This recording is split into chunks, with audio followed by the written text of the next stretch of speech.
अस्सलाम वालेकुम स्टूडेंट। आज हम पढ़ेंगे डाइजेस्टिव ग्लैंड क्या होती हैं इनके बारे में। इससे पहले हमने आपको एलिमेंट्री कैनाल के बारे में सब कुछ बता दिया है। अब यहाँ आपको बताना है डाइजेस्टिव ग्लैंड क्या होती है। और हमने जब इसको डिवाइड किया था कि हमारा डाइजेस्टिव सिस्टम दो पार्ट से मिलकर बना होता है, एलिमेंट्री कैनाल और डाइजेस्टिव ग्लैंड से। तो एलिमेंट्री कैनाल तो हो गया, अब यहाँ हम पढ़ रहे हैं डाइजेस्टिव ग्लैंड। तो सबसे पहले जो हमने डाइजेस्टिव ग्लैंड पढ़ा था वो क्या था? Salivary gland.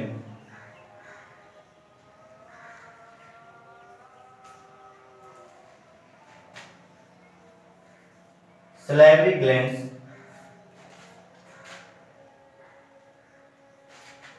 तो हम बताते हैं कि हम ह्यूमन में 3 पेयर सैलाइवरी ग्लैंड होती है। 3 जोड़ी लाल ग्रंथियां होती हैं हम ह्यूमन में। और वो कहाँ होती हैं? हमारे ओरल कैविटी, हमारे माउथ के अंदर ओरल कैविटी में, just outside the oral cavity ये उपस्थित होती हैं। 3 pair of salivary gland are present. 3 pair of salivary gland are present just outside of oral cavity. Oral cavity के जस्ट आउटसाइड में ये प्रेजेंट होगी, just outside of the oral cavity. ठीक है, 3 पेयर सैलाइवरी ग्लैंड को हम यहाँ पे देख लेते हैं भाई कहाँ कहाँ होती हैं। तो इनमें से जो सबसे पहली सैलाइवरी ग्लैंड में बता रहा हूँ वो होती है पैरोटिड। पैरोटिड ग्लैंड एक प्रकार की सैलाइवरी ग्लैंड है। पैरोटिड ग्लैंड देखिए कहाँ पर होगी? ये हमारा ये कान देख रहे हो, नियर ईयर, ये चीक, इसको चीक ग्लैंड भी कहते हैं, यहीं पर होती है, यहीं पर यानी कान के पास, एक इधर एक इधर, क्या होती है? पैरोटिड ग्लैंड एक प्रकार की सैलाइवरी ग्लैंड है। तो इसको चीक ग्लैंड भी कहते हैं, इस पैरोटिड ग्लैंड को चीक ग्लैंड भी कहते हैं। और ये बेटा लार्जेस्ट होती हैं, लार्जेस्ट सैलाइवरी ग्लैंड, ध्यान देना, लार्जेस्ट सैलाइवरी ग्लैंड। और उसके बाद एक जोड़ी और होगी, ये हमारा जो जबड़ा है ये एक नीचे वाला और एक जो है ये ऊपर वाला जो जबड़ा है। यहाँ आके देखिए, आप यहाँ पे टच करेंगे, यहाँ आके ज्वाइंट होता है, ठीक है, यहाँ आके ज्वाइंट होता है। तो अपर जा लोअर जा आके यहाँ पर ज्वाइंट होता है, जहां पर जंक्शन है दोनों का, जहां पे ये ज्वाइंट हो रहे हैं, यहीं पर एक इधर ग्लैंड होती है। ये क्या होती है भाई? इसको बोलते हैं सब मैक्सिलरी,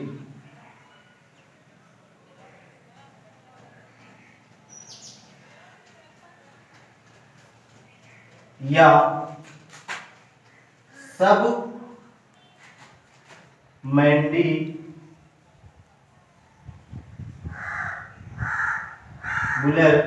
ग्लैंड, सब मैक्सिलरी या सब मैंडिबुलर ग्लैंड।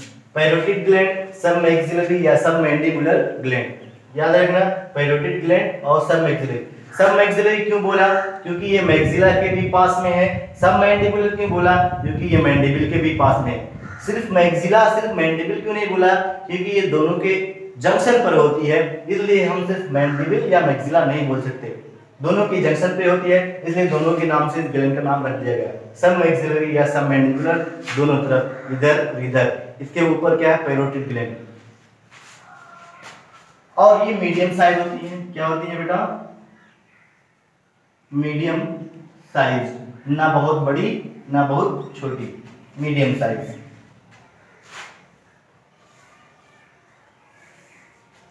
उसके बाद एक पेयर और होती है जो जीभ होती है, जीभ के जस्ट नीचे एक पेयर, एक जोड़ी ग्लैंड होती है और इसको बोलते हैं सबलिंगुअल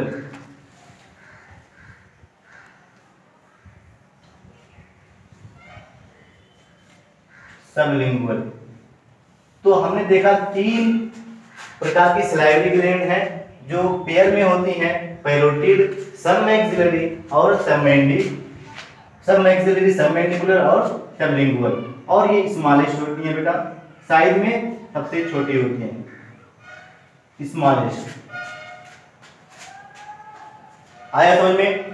तो हमारे ओरल कैविटी के just outside 3 pair salivary gland होती है, पैरोटिड, सबमैक्सिलरी या सबमैंडिबुलर और सबलिंगुअल। ये कहाँ होगी? Below the tongue.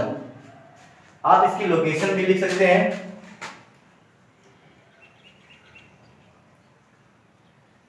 इनको क्या बोलते हैं भाई? चीक ग्लैंड भी बोलते हैं। चीक ग्लैंड नियर ईयर कहां पर पाई जाती है? नियर ईयर, इसकी लोकेशन। और ये कहां पर होंगी? At the junction of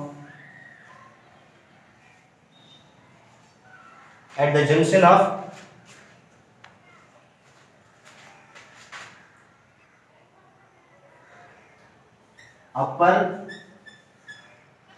and lower जा। अपर और लोअर जा के जंक्शन पर होती हैं। और ये कहाँ? ये बिलो द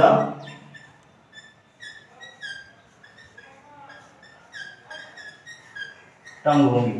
ये बिलो द टंग होंगी, जीभ के नीचे।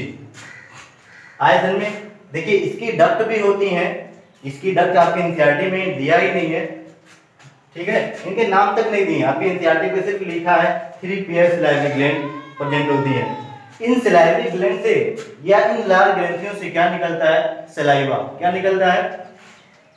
तो आगे वही पढ़ेंगे।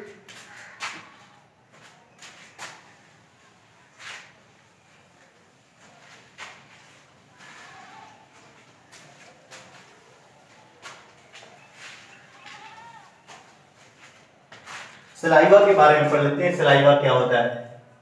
सलाइवा, इसको लार बोलते हैं। तो आप लिख लें, इट इज ए जूस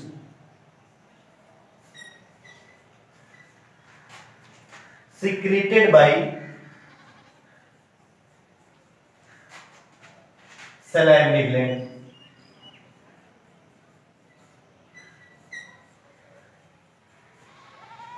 ये एक जूस है जिसमें जो सलाइवरी ग्लैंड के द्वारा ये स्रावित किया जाता है, श्रावण किया जाता है। आया समझ में? अब कह लें कि इस सलाइवा में होता क्या है? तो composition of saliva,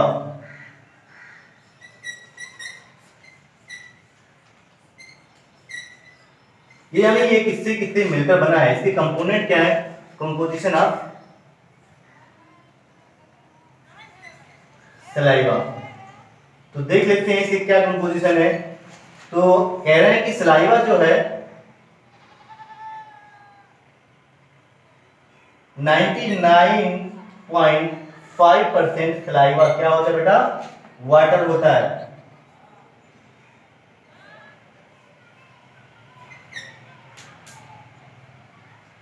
ninety 99.5% saliva water होता है, बहुत ज्यादा। याद रखना, जो भी एंजाइम निकलते हैं या भी जो भी डाइजेस्टिव ग्लैंड है वो जो भी जूस निकालती हैं उसमें झमाझम पानी होता है, बहुत ज्यादा पानी होता है। उसका रीजन है, मैं आगे चल के बताऊंगा। और इतना पानी होता है, कहते हैं कि एक दिन में 1 से 1.5 लीटर तक सलाइवा निकलता है आपके माउथ के अंदर, ओरल कैविटी के अंदर। और देखिए क्या है भाई, 99.5% ये है। साथ ही साथ सलाइवरी एमाइलेज,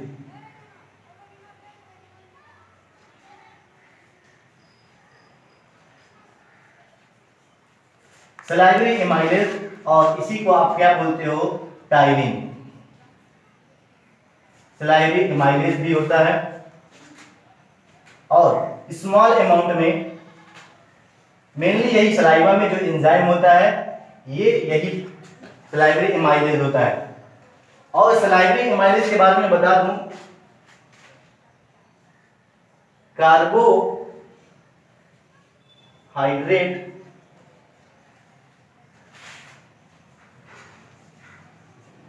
डाइजेस्टिंग एंजाइम से कहते हैं। सलाइवरी एमाइलेज, कहीं पर भी एमाइलेज शब्द आ जाए तो आप एक चीज याद रखना कि ये एमाइलेज क्या करेगा, कार्बोहाइड्रेट को डाइजेस्ट करेगा। तो सलाइवरी एमाइलेज को हमने टायरिन भी बोला शॉर्ट फॉर्म में। ये क्या होता है, कार्बोहाइड्रेट डाइजेस्टिंग एंजाइम होता है। इसके अलावा भी कुछ एंजाइम निकलते हैं स्मॉल अमाउंट में।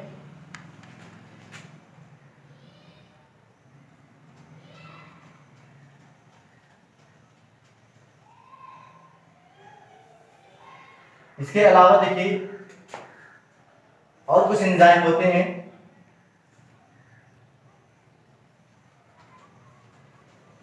सम amount of lipase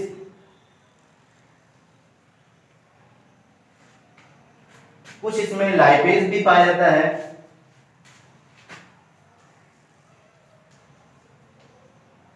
and protease, lipase and protease enzyme भी पाया जाता है।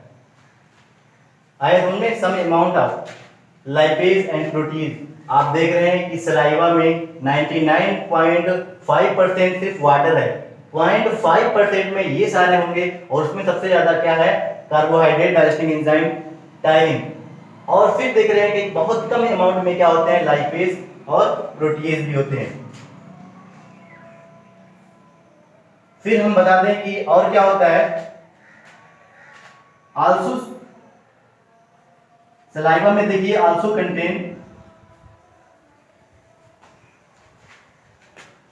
आयंस। जैसे यहां पे मैं बता दूं कि sodium ion, potassium ion, bicarbonate ion,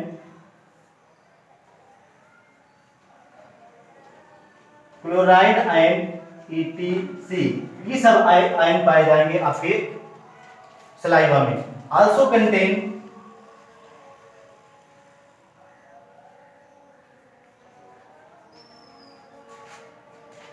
lysozyme, बहुत important, lyso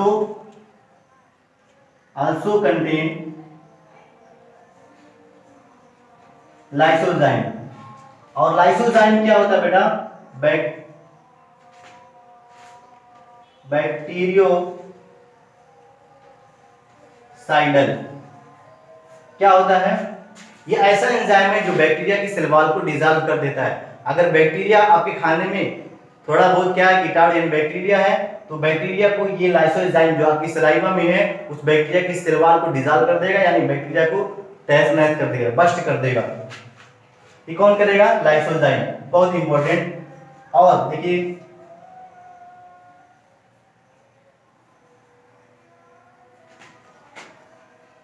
also contains in small amount of urea and uric acid.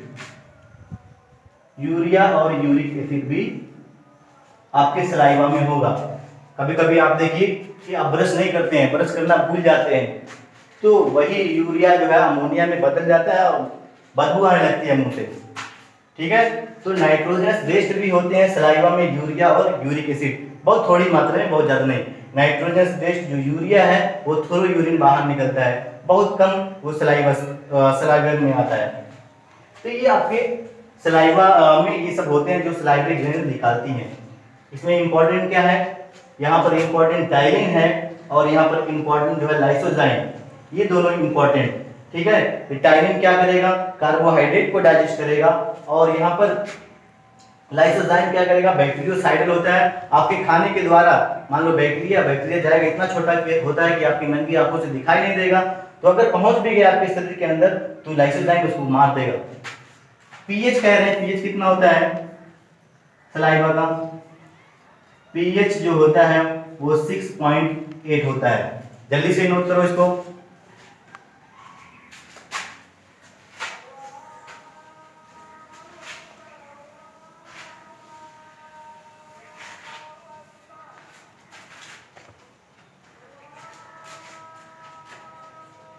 अब देखें डाइजेशन ऑफ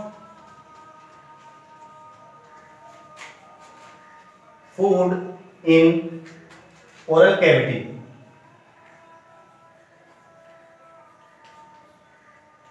ओरल कैविटी के अंदर हम फूड का डाइजेशन देखेंगे।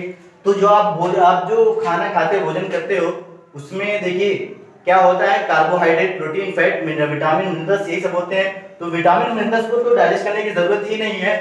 यहाँ पर डाइजेस्ट करने की जरूरत किसकी है भाई?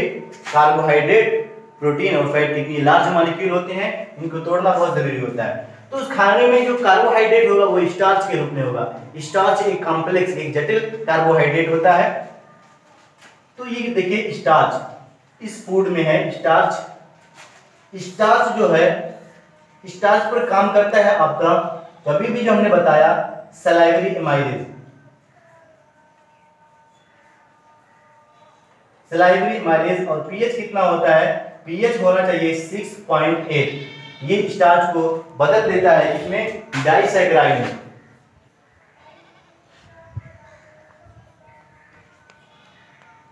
डाइसैकराइड में स्टार्च को डाइसैकराइड में कैसे बदल दिया? स्टार्च एक प्रकार के पॉलीसैकराइड होते हैं। देखिए कार्बोहाइड्रेट का दूसरा नाम क्या है? Saccharide, polysaccharide. ये पॉलीसैकराइड है स्टार्च पॉलीसैकराइड को बदल दिया डाइसैकराइड में। ये देखिए मान लीजिए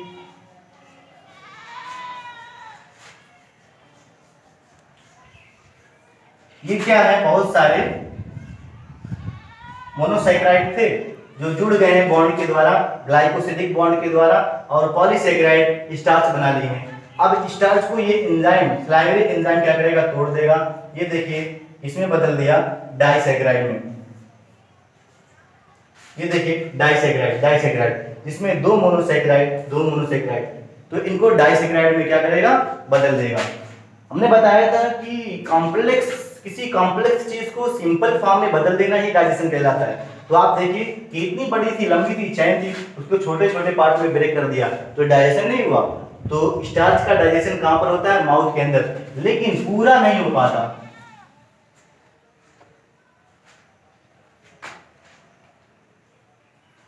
तो about 30% of starch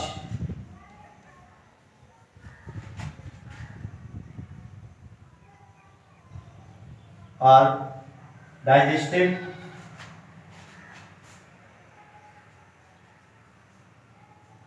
in oral cavity। आए समझ में? 30% स्टार्च का डाइजेशन हो जाता है ओरल कैविटी में। और किसी चीज का लाइपेज बहुत कम निकलता था। और फिर लाइपेज इतनी आसानी से, पीएच क्या होना चाहिए लाइपेज के लिए? PH slightly acidic. देखिए ये क्या है? PH slightly acidic. जब पीएच 7 रहता है तो न्यूट्रल होती है कोई चीज, जब पीएच कम हो जाता है तो वो एसिडिक होने लगती है, अम्लीय होने लगती है। जब पीएच 7 से ज्यादा हो जाता है तो वो क्षारीय होने लगती है। तो कार्बोहाइड्रेट के देखिए जो ये आपके हैं फैट वगैरह, ये इसको स्लाइटली बेसिक पीएच चाहिए ताकि तब ये क्या होंगे? डाइजेस्ट होंगे। आया समझ में? ये नोट कर लो। अब ये जो भी खाना आपने खाया था माउथ में 30% एब्जॉर्ब डाइजेस्ट हो गया, 30% डाइजेस्ट हो गया। तो देखिए अब वो डाइजेस्ट होके कहां पर आएगा? Through oesophagus. कहां पर आएगा? स्टमक में। एक चीज याद रखना कि इन ईसोफेगस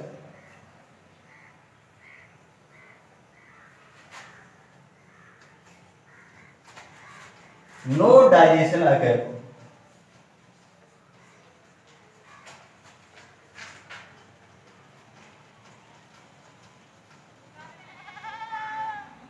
किसी भी प्रकार का डाइजेशन नहीं होता ईसोफेगस में, किसी भी प्रकार का डाइजेशन नहीं होता, क्योंकि इनकी जो एलिमेंट्री कैनाल की जो वॉल है ईसोफेगस की, वो किसी भी प्रकार कोई एंजाइम नहीं निकालती है। देखिए बेटा, ईसोफेगस के बाद जो फूड होता है वो कहां पर आता है? कार्डियक स्फिंक्टर के द्वारा धीरे धीरे करके वो स्टमक में आता है। स्टमक में जो म्यूकोजा वाली लेयर है, इस लेयर में होती है गैस्ट्रिक ग्लैंड। ध्यान सुने, स्टमक की जो म्यूकोजा वाली जो लेयर है, इस लेयर में क्या होती है? गैस्ट्रिक ग्लैंड होती हैं। और इस गैस्ट्रिक ग्लैंड, आप जानते हो जब ग्लैंड है तो जाहिर सी बात है कुछ ना कुछ सिक्रीशन करेगी। तो वही पढ़ लेते हैं गैस्ट्रिक ग्लैंड क्या है। गैस्ट्रिक ग्लैंड्स, तो stomach of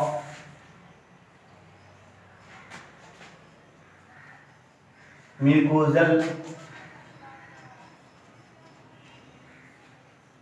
layer has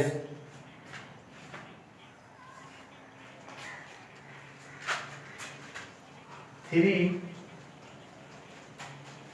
main types of cells, which is act as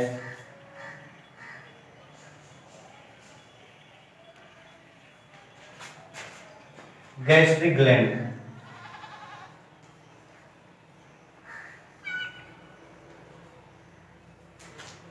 stomach की जो म्यूकोजा की जो लेयर है इसमें 3 मेन प्रकार की सेल होती हैं जो गैस्ट्रिक ग्लैंड का काम करती हैं। अब 3 मेन प्रकार की सेल का नाम हम लिख लेते हैं, आपकी किताब में एनसीईआरटी में भी लिखा गया है कि ये 3 मेन प्रकार की सेल कौन होती हैं। 3 मेन टाइप ऑफ सेल। तो यहां पर देखिए 3 मेन टाइप ऑफ सेल। तो पहली जो सेल है वो क्या है, म्यूकस सेल।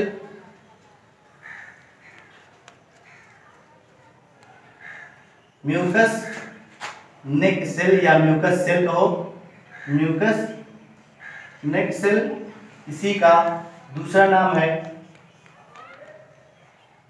Goblet cell. हमने बताया था गॉबलेट सेल हर जगह पाई जाएंगी। गॉबलेट सेल का काम क्या है बेटा, ये म्यूकस का सिक्रीशन करना। गॉबलेट सेल का काम क्या है, म्यूकस। म्यूकस आप जानते हो कभी कभी नाक से निकलता है चिपचिपा, और कभी कभी कफिंग यानी खांसी आती है तो भी वो निकलता है कफ, वो म्यूकस होता है। तो वही म्यूकस एलिमेंट्री कैनाल की म्यूकोजा वाली जो म्यूकस नेक सेल है या गॉबलेट सेल है यही निकालती है। ये क्या करेगी बेटा, सिक्रीट म्यूकस। ये म्यूकस का सिक्रीशन करेगी। ये पहली सेल हो गई। दूसरी सेल देखिए कौन है, पेप्टिक और chief cell.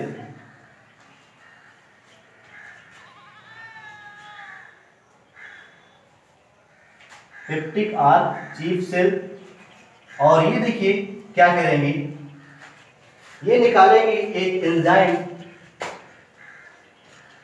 Secrete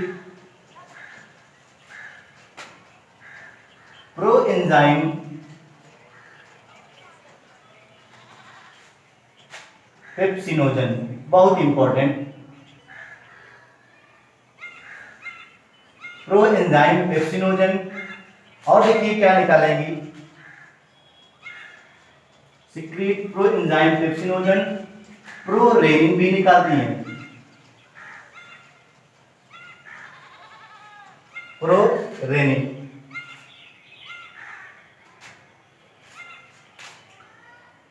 pro enzyme pepsinogen और प्रो रेनिन। और भी थोड़ा also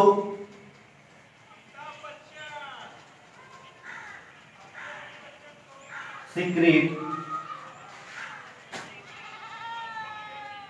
small amount of lipase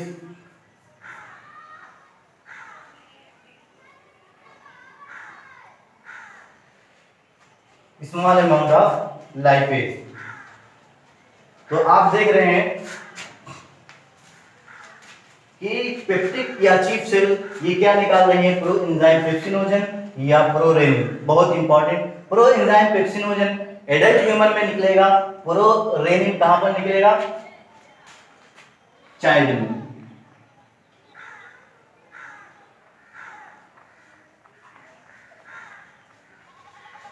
और ये कहां निकलेगा, एडल्ट में। एडल्ट में। जब हम छोटे रहते हैं तो ये निकलता है प्रोरेनिन। प्रोरेनिन क्या करता है, मिल्क में एक स्पेशल प्रोटीन होती है कैसीन, वो स्पेशल प्रोटीन को ये प्रोरेनिन क्या करता है, डाइजेस्ट करता है। अब जैसे जैसे हम बड़े होते जाते हैं, दूध पीना छोड़ देते हैं, तो ये प्रोटीन भी, ये एंजाइम, उसको डाइजेस्ट करने वाला एंजाइम भी निकलना बंद हो जाता है और ये निकलना शुरू हो जाता है, ये ज़्यादा निकलने लगता है। अब जब हम फूड में जो प्रोटीन खा रहे हैं, उस प्रोटीन को डाइजेस्ट करने के लिए ये प्रोएंजाइम पेप्सिनोजन, ये इनएक्टिव फॉर्म में है। प्रोएंजाइम पेप्सिनोजन इनएक्टिव एंजाइम होता है। कहीं पर भी प्रो लिखा है एंजाइम से पहले, तो आप समझिए कि वो क्या है, इनएक्टिव फॉर्म में है। और एक सेल और है, कौन सी सेल भाई, पैराइटल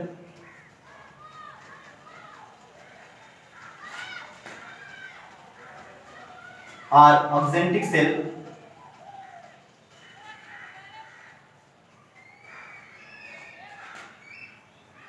पैराइटल और ऑक्जेंटिक सेल, तीन प्रकार की सेल हमने पढ़ाया आपको, म्यूकस नेक सेल या इसी का नाम गॉबलेट सेल। गॉबलेट सेल जो स्टोमक में होती है, इसी का नाम म्यूकस नेक सेल पड़ जाता है। गॉबलेट सेल हर जगह होती है, म्यूकोजा की लेयर में हर जगह गॉबलेट सेल होती है, इसलिए म्यूकोजा वाली लेयर म्यूकस निकालती है। अब वही म्यूकस सेल जो है आपके स्टमक में, तो इसका नाम क्या पड़ गया, म्यूकस नेक सेल। गॉबलेट सेल हर जगह पाई जाती है, ध्यान देना। पैराइटल या चीफ सेल, यानी यही मुख्य सेल हैं, पैराइटल या चीफ सेल, ये क्या निकालेंगे, प्रोएंजाइम पेप्सिनोजन या प्रोरेनिन और स्मॉल अमाउंट में लाइपेज, इसका ज्यादा फंक्शन नहीं है। अच्छा, पैराइटल और ऑक्जेंटिक सेल ये क्या निकालेंगे, इसके बारे में हम पढ़ लेते हैं।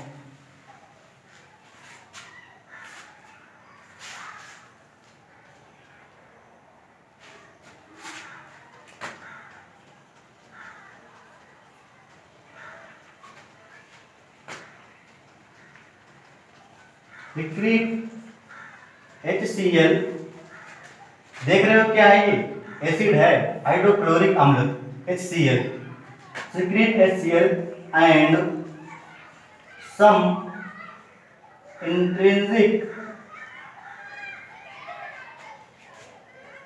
factor।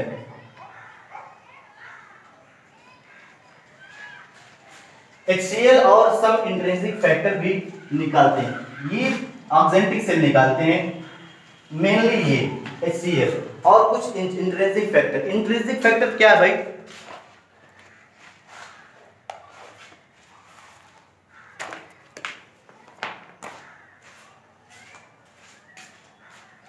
देखिए इंट्रिंसिक फैक्टर क्या है। इंट्रिंसिक फैक्टर ऐसा फैक्टर जो विटामिन B12, आप जानते हो विटामिन B12 बहुत इंपॉर्टेंट होता है, आरबीसी को मैच्योर कराता है विटामिन B12, ठीक है। तो विटामिन B12 को एब्जॉर्ब करने, यानी जो आपने फूड लिया था उसमें जो भी विटामिन B12 हो वो ज्यादा से ज्यादा एब्जॉर्ब हो सके, ये पैराइटल सेल एक केमिकल निकालती है, फैक्टर निकालती है, जिससे ये ज्यादा से ज्यादा एब्जॉर्ब होता है आपके स्मॉल इंटेस्टाइन में, और सॉरी आपके स्टोमक में। ये लिख लो, इसका इंट्रिंसिक फैक्टर, ये ऐसा फैक्टर है जो इसेंशियल है,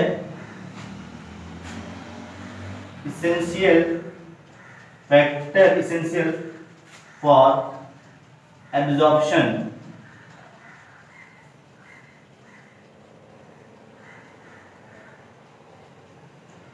of vitamin B12। Vitamin B12 को एब्जॉर्ब करने के लिए ये बहुत ज्यादा आवश्यक होता है। आइए समझो बेटा, अब हम यहाँ पर कुछ पढ़ लेते हैं। ये HCl क्या करता है, HCl का क्या फंक्शन है। HCl आपके स्टोमक में एसिडिक माध्यम क्रिएट करता है, एसिडिक मीडियम, एसिडिक वातावरण क्रिएट करता है। पैराइटल ऑक्जेंटिक सेल HCl निकालते हैं, HCl आपके स्टोमक में एसिडिक मीडियम प्रोवाइड करता है। क्यों, क्योंकि जो आपका जो एंजाइम निकला है प्रोएंजाइम पेप्सिनोजन, ये अभी इनएक्टिव है, इसे एक्टिव करना जरूरी है। ये एंजाइम प्रोएंजाइम पेप्सिनोजन या प्रोरेनिन, ये प्रोटियोलिटिक एंजाइम होते हैं, यानी प्रोटीन डाइजेस्टिंग एंजाइम होते हैं। कैसे एंजाइम होते हैं बेटा, फिर से जरूर सुनो। प्रोएंजाइम पेप्सिनोजन या प्रोरेनिन ये कैसे एंजाइम होते हैं, प्रोटियोलिटिक एंजाइम यानी प्रोटीन डाइजेस्टिंग एंजाइम होते हैं, लेकिन ये इनएक्टिव फॉर्म में है। आपके फूड में जो भी प्रोटीन होगी उसको ये डाइजेस्ट करेंगे, लेकिन जब तक ये एक्टिव नहीं होंगे तब तक कुछ ना कर पाएंगे। इसको एक्टिव करने के लिए मीडियम कैसा चाहिए, एसिडिक। वो एसिडिक मीडियम कौन क्रिएट करता है, HCl। समझ में, तो HCl बहुत ज्यादा इसेंशियल है इसको एक्टिवेट करने के लिए। ये HCl जब निकलता है तो देखिए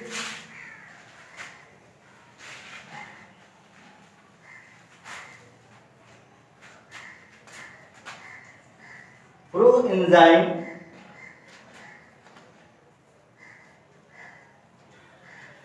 पेप्सिनोजन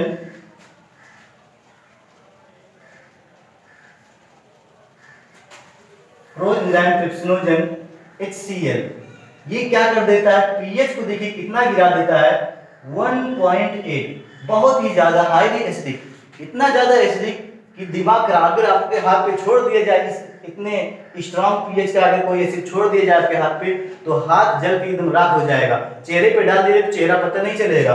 बहुत ही स्ट्रॉन्ग एसिड 1.8। और इस एसिड पर, इस पीएच पर ये प्रोएंजाइम पेप्सिनोजन एक्टिव हो जाते हैं, इसमें पेप्सिन में।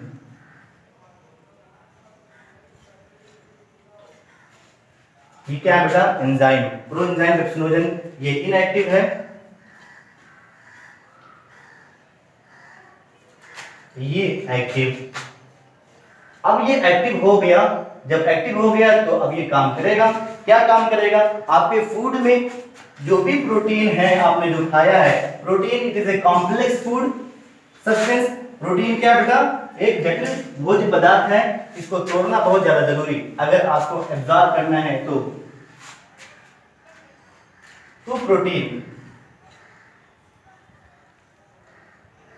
प्रोटीन देखिए, ये प्रोटीन को हम क्या लिख सकते हैं, पॉलीपेप्टाइड।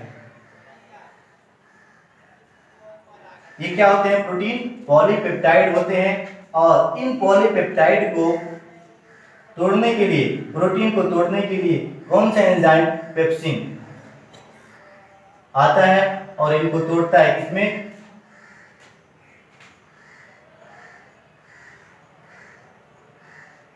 प्रोटियोजेज और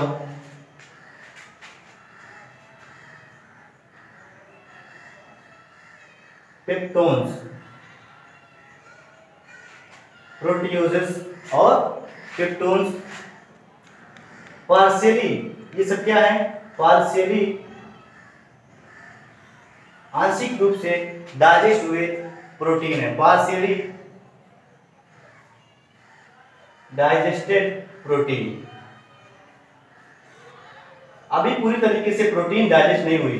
प्रोटीन को डाइजेस्ट किया गया पेप्सिन के द्वारा, इसमें प्रोटियोजेस और पेप्टोन्स में अभी इतना डाइजेशन हुआ। स्टोमक में सिर्फ और सिर्फ प्रोटीन का ही डाइजेशन होता, वो भी पूरा नहीं हो पाता। अब जितना भी स्टोमक में डाइजेशन हुआ वो मेनली किसका हुआ, प्रोटीन। क्वेश्चन आ जाए कि स्टोमक में किस चीज का डाइजेशन होता है, तो डाइजेशन में मेनली प्रोटीन का, डाइजेशन स्टोमक में मेनली किसका होता है, प्रोटीन का होता है। याद रखना कि जो भी आप फूड खाते हो जो स्टोमक में आता है वो 4 से 5 घंटे तक रहता है। कितने घंटे तक रहता है, 4 से 5 घंटे। Food is store in the stomach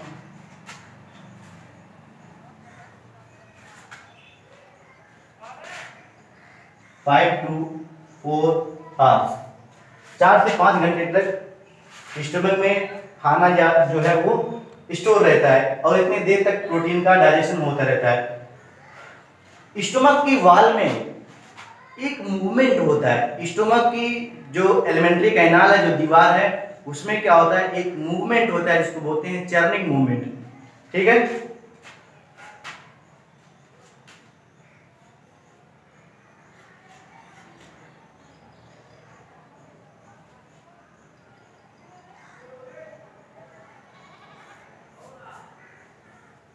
churning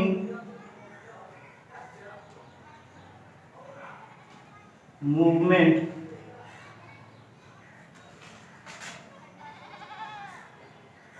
occur in stomach।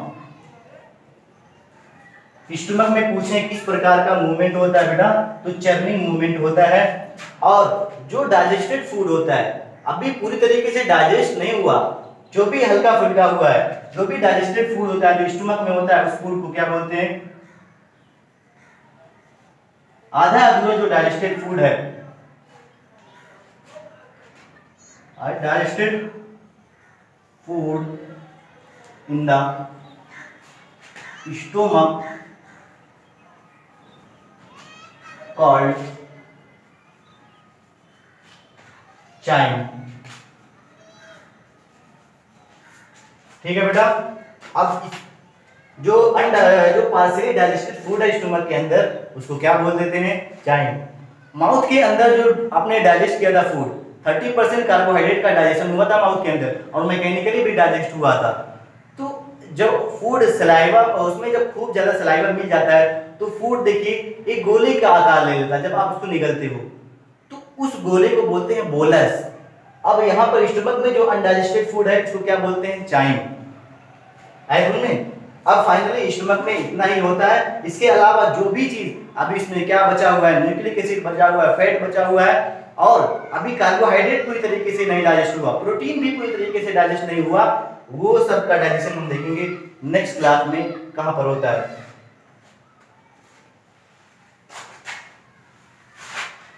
ठीक है बेटा, थैंक यू वेरी मच।